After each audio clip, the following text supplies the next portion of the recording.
Now I got to get you. Oh, and I don't have my phone plugged in. I guess I'll just hold it up to here, I guess. Yeah, that'll be fine. Me, Got to have our theme music. This is the happy hour after all. All right, let me check the volume on here. There can't be any sad performances. No. Where is... Oh, sound effect. All right. No sad performances. No sad performances. Let's see what this does. Okay, that'll work. I tell people this is a very casual show. It is a pretty casual show, Dr. Paul, and I'm glad to be a part of it. So, let's see here. I got to find your... I'm hearing some kind of... You still hearing a buzz? I bet that could be it. What? Just make sure that make sure the microphone's plugged in. Just... Yep. All right. So we're actually live on YouTube. We're getting ready to go live on Facebook. Right. So whenever. If I can find your... There we go. I couldn't find your presets. We're professionals here, everybody. Sorry. That's part of the fun, though. On Facebook yet? Not yet. We're going that way. Don't do it. What? This could be. Remember how some of these caps when they. Yeah, but it would be on Facebook as well as YouTube. True. Make sure though. All right. Everything sounds good to me over there. Does it? All right. Welcome, YouTubers. You're seeing kind of a behind-the-scenes deal of the happy hour with Dr. Paul. So, are y'all ready? We're ready.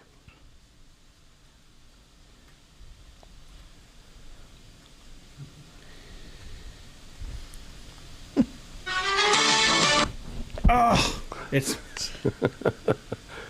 Watch what buttons you push. You know, everybody, this is Matt, and I'm messing up over here. So, here we go.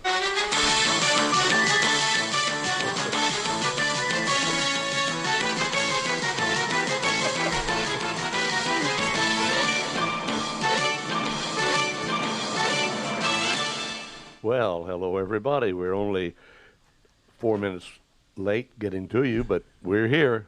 We have all these great professionals running the happy hour. I am Paul Collins, along with my wife Nancy, our special guest Dan Prater, and of course we have two engineers on duty. And they used to say, if you have one engineer, you have a whole engineer. You have two engineers, you have half an engineer. So it's a good thing we don't have a third engineer around here. We wouldn't be on the air at all. This is the happy hour, friendliest show on radio. It's the best look on Facebook, the thing to see on TV. And if you are a YouTuber, that means you're a real Uber. Mm-hmm. Yeah. Got to make it rhyme somehow. Uber is not a sponsor. Oh, well, I'm talking about Goober. I meant to say Goober. Goober. Yeah, Goober. The best Goobers on YouTubers. Yeah, the best Goobers are on YouTubers or something. Anyway, we have a little bit of hard news to report, and because we do that, that doesn't mean it's a sad show. It's still the happy hour. Some of the hard news right now is many eyes are on Iran because of recent occurrences off their shores. We say in international waters, they say, or over international waters, they say over their airspace. Anyway, they shot down a drone, and it was ours. And it was like $100 million piece of equipment. Then, up until late last night, people were expecting the United States to strike back, and they did not. And this morning, the word came out. Donald Trump, the president, said he was within about 10 minutes of letting the strike happen. And he looked over at a general, and he said, "General, if we do this, how many lives will be lost?" And the general said, 150, sir. And the president said, "Stop it." He wasn't willing to take 150 civilian lives primarily in exchange for a $100 million drone. Tells us something about the character of our president, whether people like it or not. He is a man with a great amount of character. Our disclaimer for today, as always,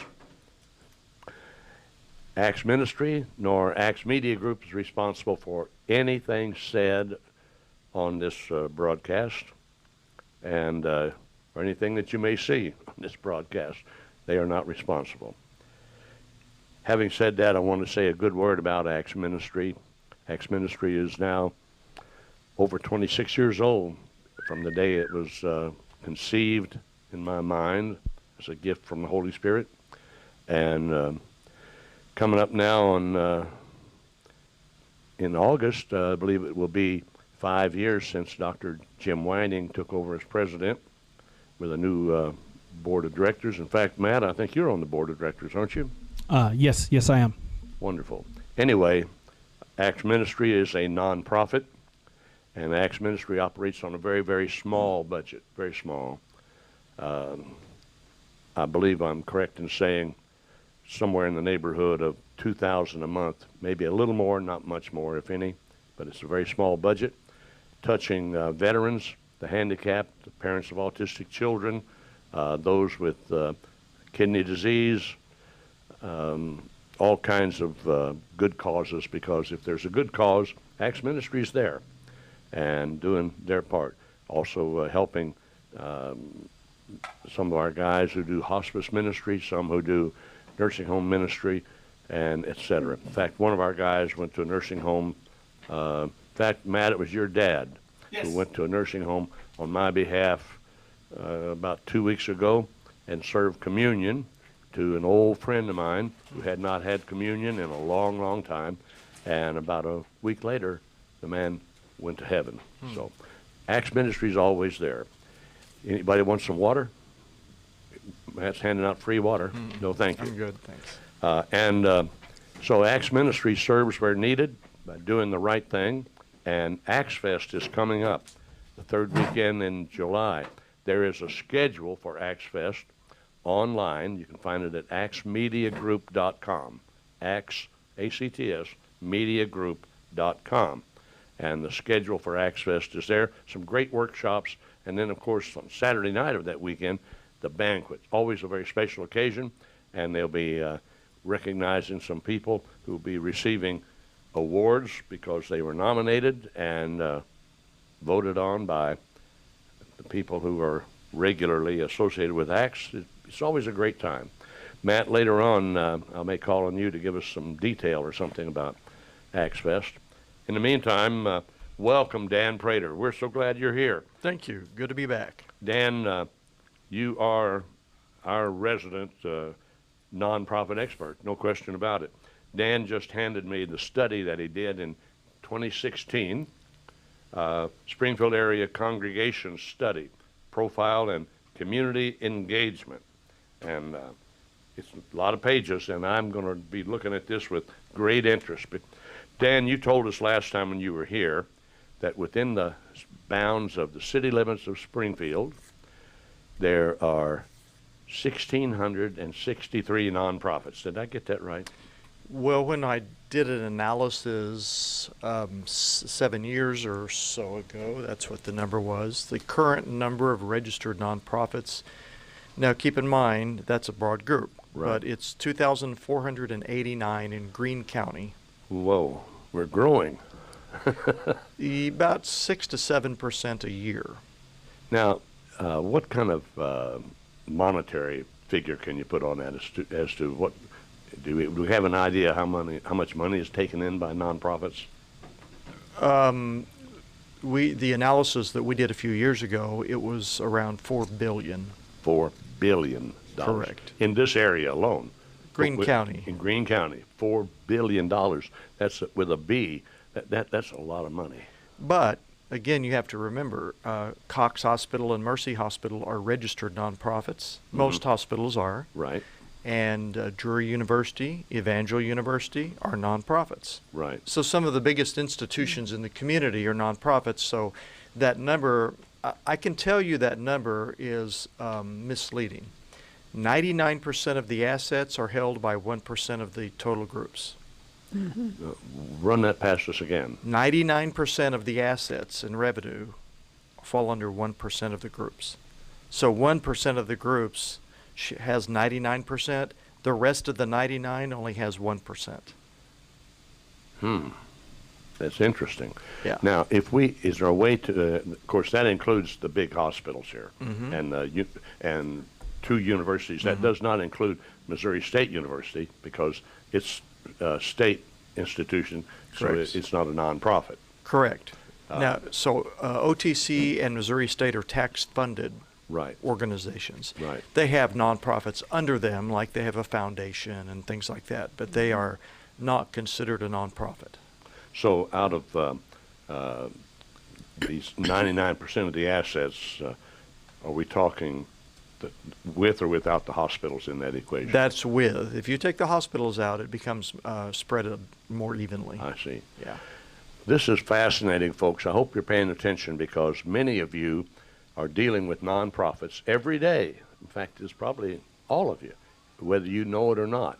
And it's important for us to be educated about what makes a community click. And by the way, for those of you not in Springfield, we are in Springfield, Missouri, which is basically right in the middle of the United States, the continental United States.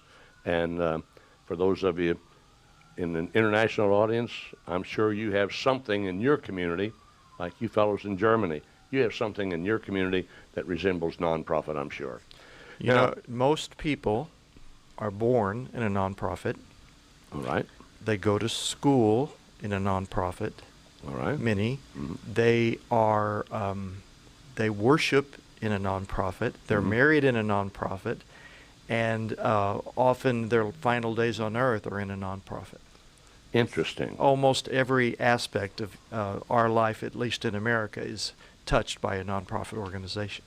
So when you are thinking, folks, that some of these groups, churches or others, getting too much revenue, no, not hardly, not with all the work they're doing. Most of them are underfunded, I think. Yeah, I think so. And you know, what you find is many of the things that are being done by nonprofit, first of all, as you said earlier about the finances, nonprofits can make a dollar stretch farther than anyone. So they can make a dollar go to $10, whereas other entities are not known to do that. They're not nearly as frugal and have the ability. So the nonprofits, but it's all understood and expected that almost all nonprofits utilize what they bring in. So they aren't banks. They aren't stockpiling this money anywhere. It's coming in and it's going right back to better the people and the community where they exist. I've been fascinated by nonprofits, obviously, for a long time because having spent many years in ministry, I've dealt with nonprofits and been a part of nonprofits and so forth. And I discovered years ago that it wasn't too difficult to set up a nonprofit. If you go online now, it's simpler than going downtown to a state office building. You can do it all online. But still, there are a great many people who do not understand what a nonprofit really is and how nonprofits are not without restrictions. I mean, they have laws to live by, right?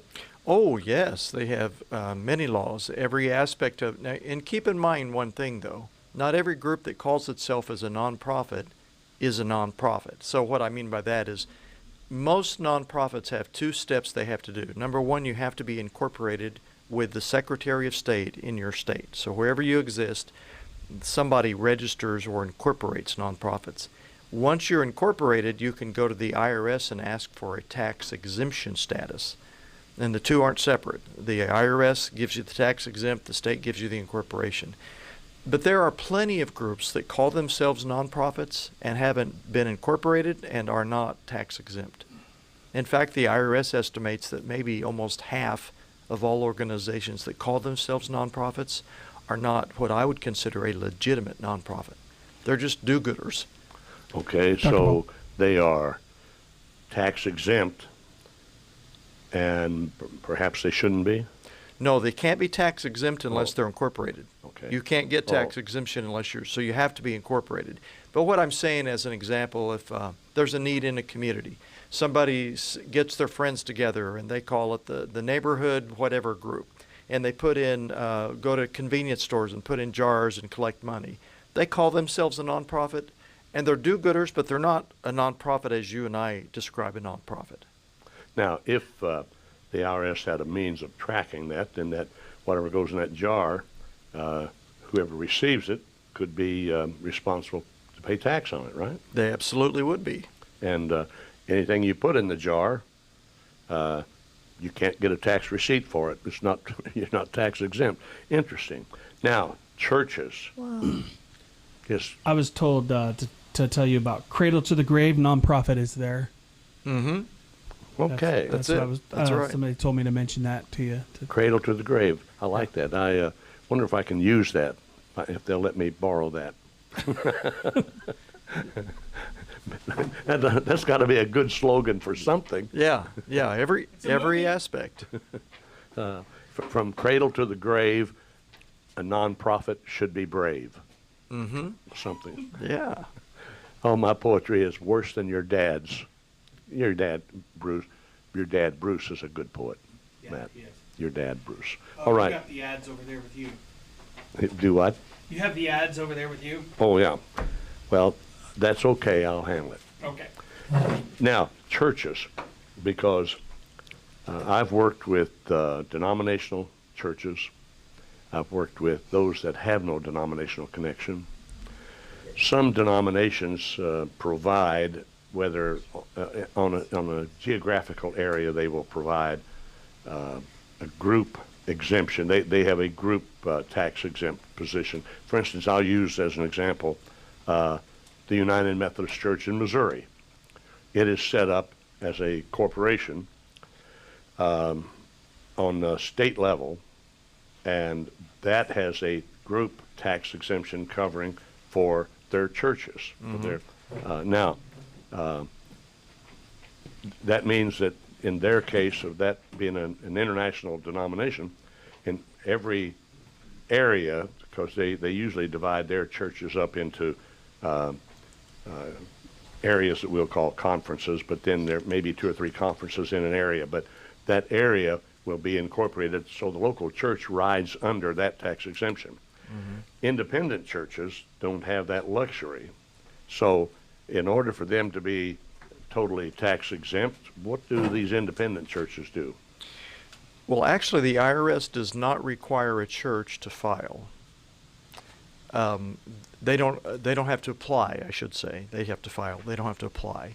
You automatically become a tax-exempt organization when you're a church, or more accurately, a congregation, because not all congregations are churches. That's right.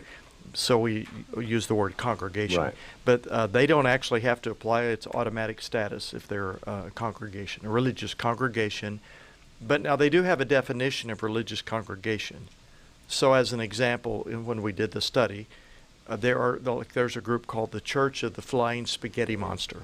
Right. I remember that. That's not a religious congregation. It's something, and it's okay, but it's not in the IRS eyes. But they don't have to actually, nor do they have to fill out a 990 and complete it. Now, they do have taxes, and any nonprofit can pay taxes. It's a myth that they don't.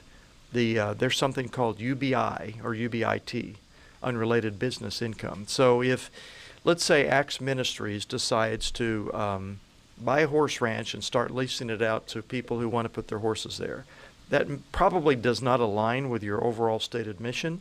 It might be a revenue producer, and you could do that and help people and horses, but you're going to pay taxes on the revenue.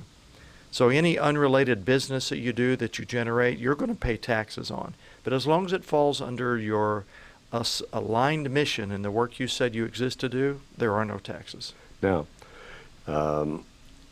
let's say that I am a member of an independent church and they're not incorporated.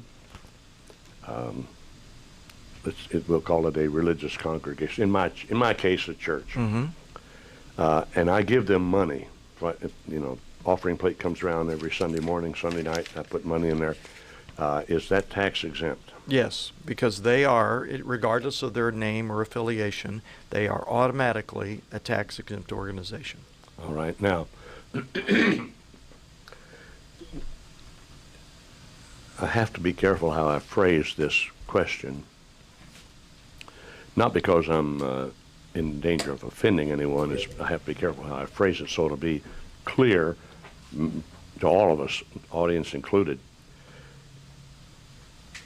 Is there any way that a local church, we'll say, independent church, somebody gives them a major donation, $10,000, they take it off, they write that off of their taxes, and that person who gave the gift gets audited, and the IRS says, what is this $10,000 donation that you gave to XYZ Church? I never heard of XYZ Church. What kind of a position is the person in? Some of these smaller independent churches are notorious for not keeping records, you understand? They may not even have a mission statement written out. I mean, they just got together. A lot of cases, husband and wife, they have an experience of some type. They decide they start witnessing to their friends and neighbors, and the next thing you know, they're gathering in their house. Next thing you know, they've rented a storefront someplace, and they're having what they call church. They don't have anything written down, and somebody gives them a major gift and gets audited. Is there a problem here? Well, let me clarify. I am not an accountant.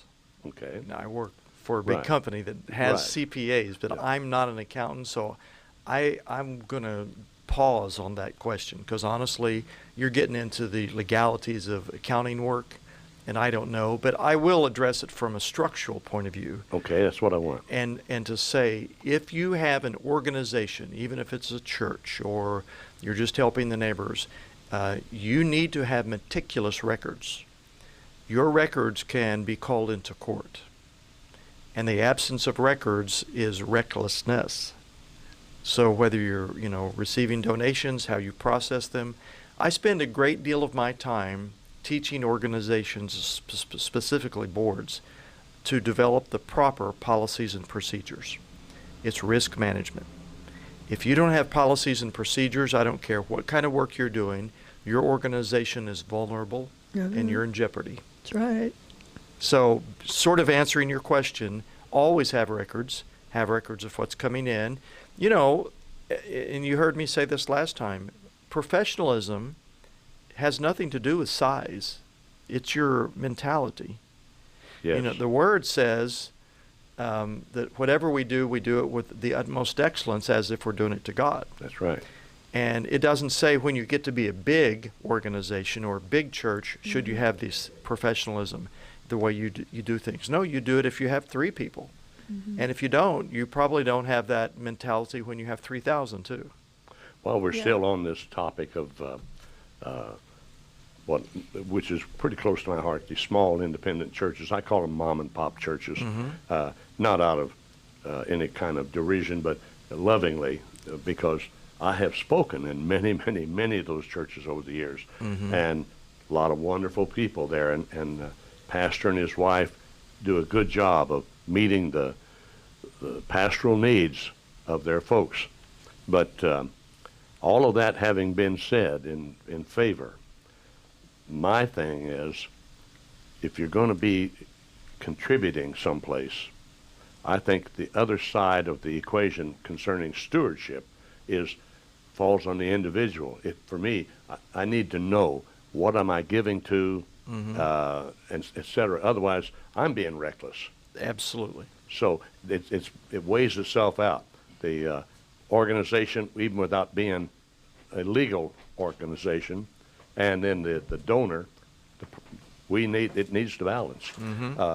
I'm going to go through something here that I think we went through last time, but we have, I'm sure, new listeners now who don't know about this. But back when I founded Acts Ministry, I got the 501c3 status. And because the law firm, a large law firm, had assigned me to a young woman fresh out of law school who obviously didn't know anything about tax-exempt organizations, she didn't understand what I meant. And ended up with a 501c3. It was only good for Acts ministry, did not allow us to have subordinates.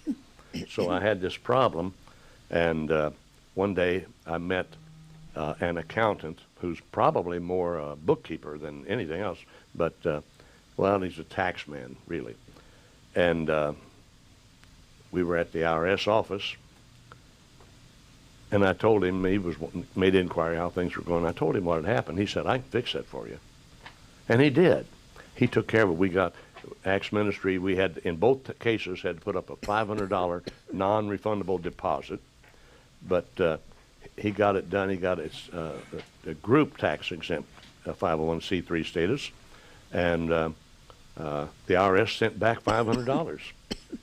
But they kept the original 500. Mm-hmm. So anyway, when we started providing then coverage for other ministries, independent ministries, and some churches that were incorporated and et cetera, getting them to report to me was very difficult. And I think it remains a problem even to this day that a lot of people, ministers, will start a non-profit, start a ministry, they'll get their 501c3 covering, and they're just not being studious about reporting. I used to tell them, if the IRS calls me to check on you, I have to be able to reach in the file and pull out hard copy, because when I'm talking, my favorite phrase is, I won't lie to Uncle Sam nor to Aunt Iris, IRS. Yeah. And I have to have written proof. I need to know where your money's coming from, what you did with it, and your activities, because there are some people that would like to form a nonprofit, and it's just a hollow shell. It's a place to gather in money for who knows what purpose, because they're not doing anything, and sometimes they may be doing things that are illegal. So anyway, I've talked enough about that. I want to get back to you, Dan. You now, after being with Drury University a long time working on this project, you are now with a large accounting firm, one of the largest around. And in that setting, what is it that they have you doing? You know, I do very similar work that I did at the university, and that's the reason they brought me in. Is so the firm is BKD, and they are a national CPA and advisory group. And many of the organizations they work with are nonprofits. So, of course, they provide excellent service with accounting and with audits, 990s, all that thing, and other advisement. But the one area they didn't have was someone who understood board governance, policies and procedures, organizational structure, things like that.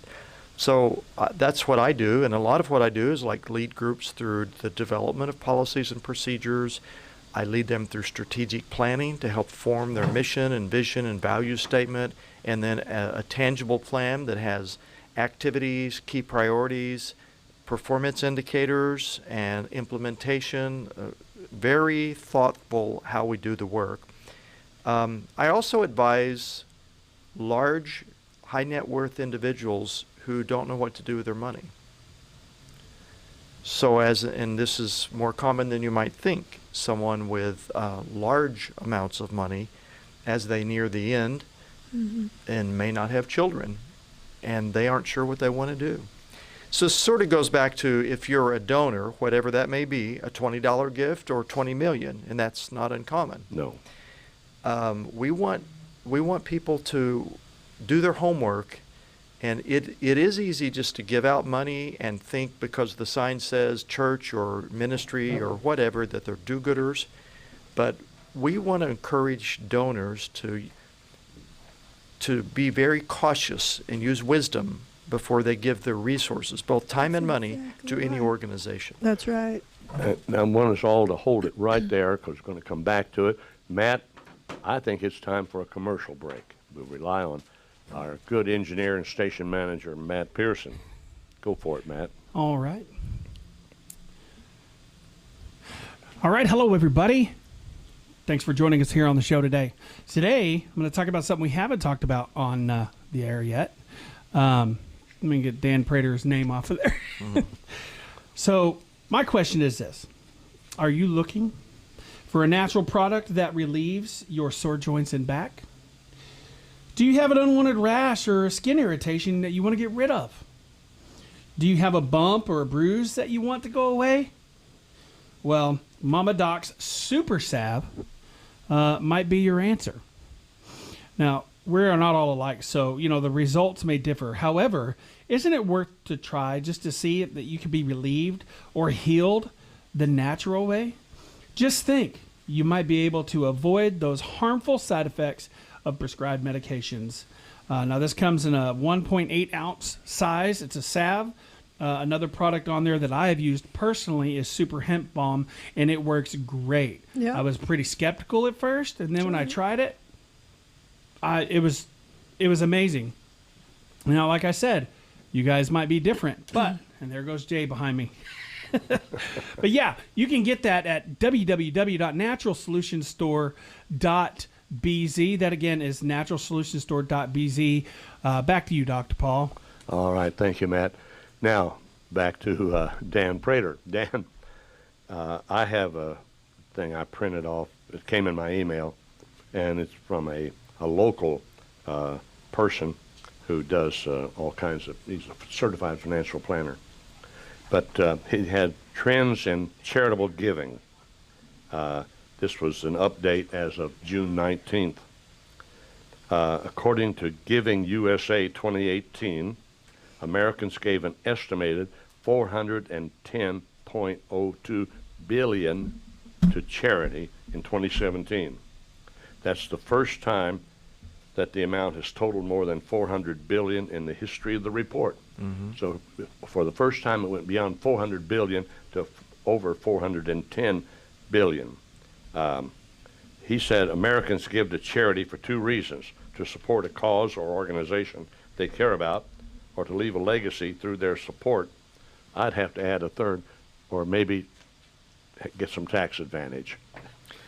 Yeah, I've actually studied this a lot, and I'm sure you have. there's I have a top 10 list of why people give, and the top reason is not taxes, and actually, it's the number one reason people give is a personal experience in their life.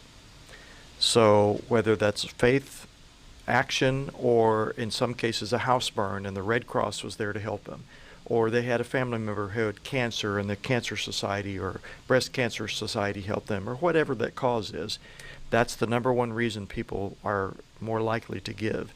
The second reason people give is very funny, but it's the simplest thing ever. People give because someone asked them to give. Lesson learned.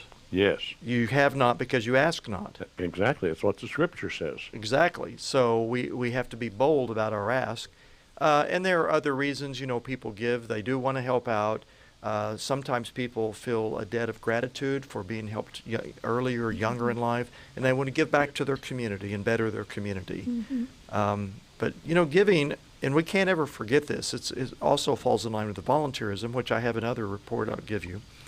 Volunteerism isn't just about helping other people, it's about helping yourself. Right. And you can't forget that. When people give, they're not just helping you, they're helping themselves. So this kind of goes back to the earlier discussion. So if I work with a high net worth individual, I want to know what their aspirations and dreams are. But I don't want them to throw away their money. What I want them to do, and this kind of ties into your question about how do I get groups to be accountable. Right. Now, don't take this word wrong, but I use the word leverage. If you come to me and you want something, and I'm not going to be reckless about how I give it away, I'm going to say, Paul, yes, I'll give you this, or I'll let you use my name, or I'll let you do this or that, but here are the conditions. If you're going to do this, you must meet these criteria. If you don't, you're not a good match for me. I'm sure you're a good person and you go somewhere else and someone else could help you and you work with them. But if you want to use my name, my ministry name, this is the criteria. And that's how I would teach. I consult several foundations. I say, if you want our grant money, here's what you'll do. Number one, you will not only tell us what you're going to do with the money, but you're going to tell me how it worked. not what you did, but how it worked and changed lives. If you can't report to me what the change that occurred really was and how you measured it, I don't think you have a clue. I really like what Dan is saying, folks. And a while ago, before the commercial break, I had this strong sense that there were some people in our audience thinking, oh, yawn, boring, get over it. You need to pay attention. Every once in a while, your phone will ring, and there's some guy talking very fast. He talks as fast as Matt Pearson, telling you who he represents, some law enforcement group, et cetera, et cetera, et cetera.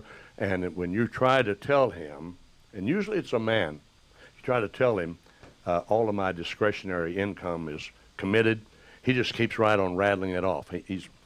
So what we're talking about here is really important, because even though you're going to say, hey, Dr. Paul, I just hang up on him. Well, let me ask you something. Did your grandmother hang up? Did your grandfather hang up? How much of the company store did they give away because somebody did not pay attention to their so-called discretionary giving?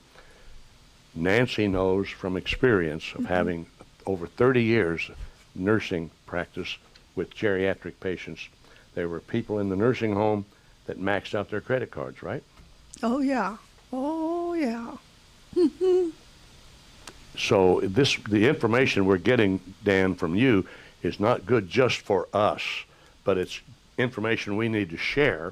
And some of you younger people listening now, you need to be paying attention so that you are well armed. If you have older people in your family or your kids, if you have kids in college, for instance, this is information they need to know about too. But especially older people that still have charge of their money, even though they're in a nursing home. Nancy knew many of them that maxed out their credit cards giving to televangelists, for instance. Yeah. So this information is very valuable. I wish you would write up those 10 reasons. Sounds to me like a book. Yeah. I actually have been working on a book called From Passion to Professionalism. So don't take my title there. But no. Wait till I get home. If you're going to be, every nonprofit, registered nonprofit, has to file a 990. It is a federal law that 990 be released to anyone who asks. So if you call and ask me for money, one of the first things I'm going to go do is look up your 990. Every 990 is free online and can be looked up under guidestar.org. What was that address again? Guidestar.org. Guide? G-U-I-D-E star.org. I want to remember that. You can look them up under guidestar.com. Org. .org. Yeah, .org. Guidestar.org. Make a note of that, folks, and check them out before you put money in their pocket. This guy went on to say here, when giving to charitable organizations, some people elect to support through cash donations. Others, however, understand that supporting an organization may generate tax benefits. They may opt to follow techniques that can maximize both the gift and the potential tax benefit. And he says the information in this article is not intended to replace good advice from accountants and others, but it's just information. He talks about direct gifts, or just that, contributions made directly to charitable organizations. Then there's charitable gift annuities, pooled income funds, gifts in trust, donor advised funds. There's a tremendous amount of things to know if you're going to be involved in as a serious donor, or if you're going to be involved as a serious recipient. And Dan, I don't know anybody that has the expertise in nonprofits that you have. How many years have you been at this? Oh, 20-some. Yeah, just a beginner, huh? Not quite, yeah. 20-some years. Yeah. Well, that's why you know a lot of what you're doing. Yeah. I want to go into another aspect of the nonprofit scene now, get away from the church and religious nonprofits.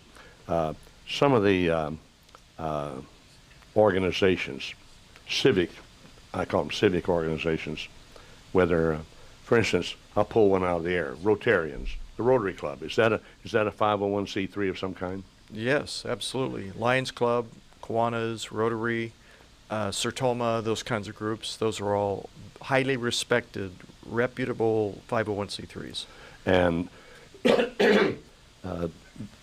are the dues you pay tax deductible? I guess that's up to an accountant to tell us. That's actually a good question. I don't know. I'm a Rotarian, but I've never tried to deduct my dues, so I don't know.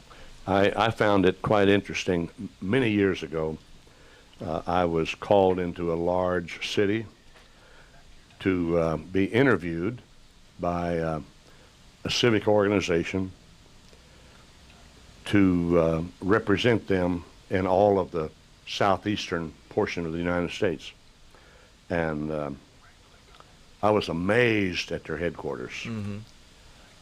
I mean, beautiful freestanding building, an abundance of parking. They had huge, tall doors, double doors that opened up from one room to another. Mm-hmm. There were, all of the furnishings were lavish. There was nothing inexpensive about it at all. And one of their major deals was publishing a magazine. And the magazine, I guess, was given to their members who paid dues. And the magazine had lots of opportunities for the members to give more money to the organization. So it was almost like a treadmill. Mm-hmm. Money in and being recirculated within that organization. I didn't see a whole lot of evidence of major outreach being done. Mm-hmm. And then I was kind of critical about that. But then I thought about it after I did not take that position on my drive to another place I had to go. I was thinking about it, and I thought, well, at that time these were all men in those organizations. I thought, well, those men are getting something for their money. They're getting the fellowship, a certain amount of camaraderie, local work in their community, shoulder to shoulder, and Rotarians, meeting, excuse me, once a week. They get to hear a good speaker. So, they were getting their money's worth, even though my first thought was, I'm just seeing this money staying in that group's recycling. I contrast that to Acts Ministry. Acts Ministry is just like a tunnel that money passes through. Mm-hmm. It doesn't cling to the sides, and it's not the Dead Sea. As the money comes in, it goes out. Mm-hmm.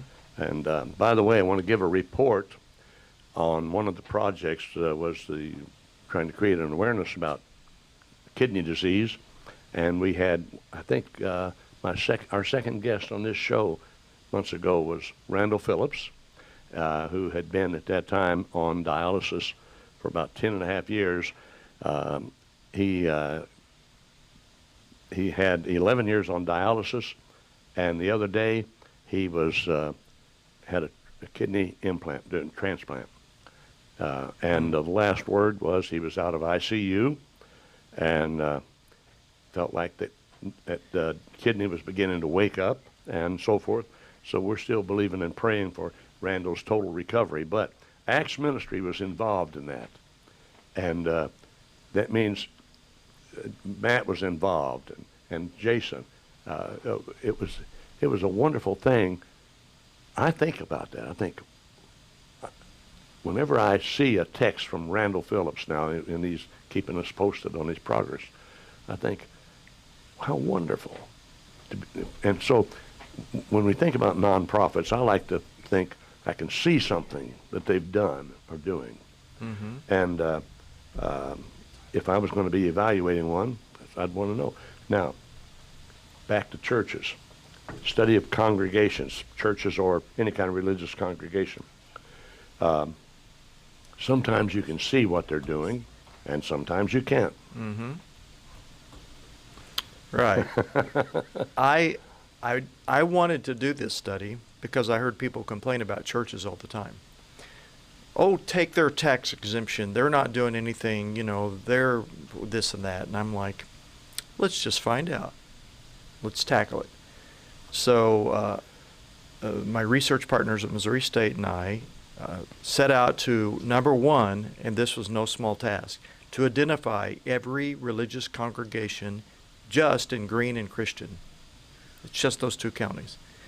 Because it's kind of a big metro area now Right. with Nixa, Ozark, Republic, Springfield. It's just, blended. Right. And we didn't feel like we'd have an accurate picture if we didn't include them. So it took, I would say a minimum of 6 months because, like you said earlier, some religious congregations are meeting in their basement. Some are meeting in Paneras on a community room. Some, they're not all a typical looking congregation. I think we identified at the time 549 congregations that met the definition of a religious congregation, which was something like they had to meet consistently. They weren't just a group of religious leaders who met to network or something. They met for purposes of worship and learning, and there's a definition that we used. As it turns out, my co-partner, my researcher at Missouri State, had just completed her PhD, and part of her work was on the national congregation study. So we took a lot of the same instrument and asked many of the same questions. So then every answer could show Springfield, Southwest Missouri, nationally. What I really wanted to know, or one of the things I really wanted to know, what is it you do outside of your four walls? How do you help your own people, but how do you help people in the broader community, or do you? And if you do anything outside your four walls, what's that look like? Like what kinds of causes do you do? And a question I really, really wanted to know is, when you do your work, do you partner with anyone else to do it, or do you just do your own thing? So if you partner, would you partner? So would a Baptist church only partner with a Baptist church and a Methodist only with a Methodist, or would you cross denominational lines? Or would you even consider working with a non-church? So would a church consider working with Habitat for Humanity or whatever nonprofit you're talking about? Right, right. Those are the kinds of things I really wanted to know. Mm-hmm. And it's pretty interesting data. And so we broke it up by faith groups. So we couldn't do every church, obviously, but you'd have like Baptist, you have Assemblies of God, you would have mainline Protestant, which would be Presbyterian, Methodist, Lutheran. We had Catholic. So we had the main groups. So like I can tell you, some faith groups are much more collaborative than others. Some never partner with the other groups on projects. Some faith groups are very involved in a variety of causes, from hunger to poverty to literacy. Some are not. So I categorize all churches into one of three categories. They're either a force, a fortress, or fragrance. I like that. So the force is the guy who's standing with a bullhorn and a sign on the corner screaming at people, "You're going to hell." That's the force, in your face, The fortress, if you can picture a football huddle with people tightly packed together looking inward, and they say, "Don't you dare leave our huddle. Don't even think about going out in the bad, evil world, and we won't let anyone in, and you don't go out." That's the fortress. But the fragrance goes among the stench, Yes. the filth, the dirt. And when people smell it, they turn and go, "Wow, that's refreshing. I want more." And all churches fall into one of those three categories. Unfortunately, we have too many fortresses. Yes. But I will tell you, to the surprise of many people, including some of my researchers, we found, and I'd have to go back and look at the number, but it was something like 91 or 93% of the congregations are actively doing something in the community. That's great. That's a good report. Yeah. And Springfield, of course, is well known as a religious community, has been even when it was still 80,000 people. Now it's 166,000 plus. But it's been also called the buckle on the Bible Belt. And so the faith community in Springfield is alive and well. Mm-hmm. I may have told you this the last time you were here. Many years ago, before you started this study, I had this idea that I wanted to know the economic impact of nonprofits on Springfield. And the reason, because I, at that time, was getting my hair cut by a barber that everything was wrong with the world.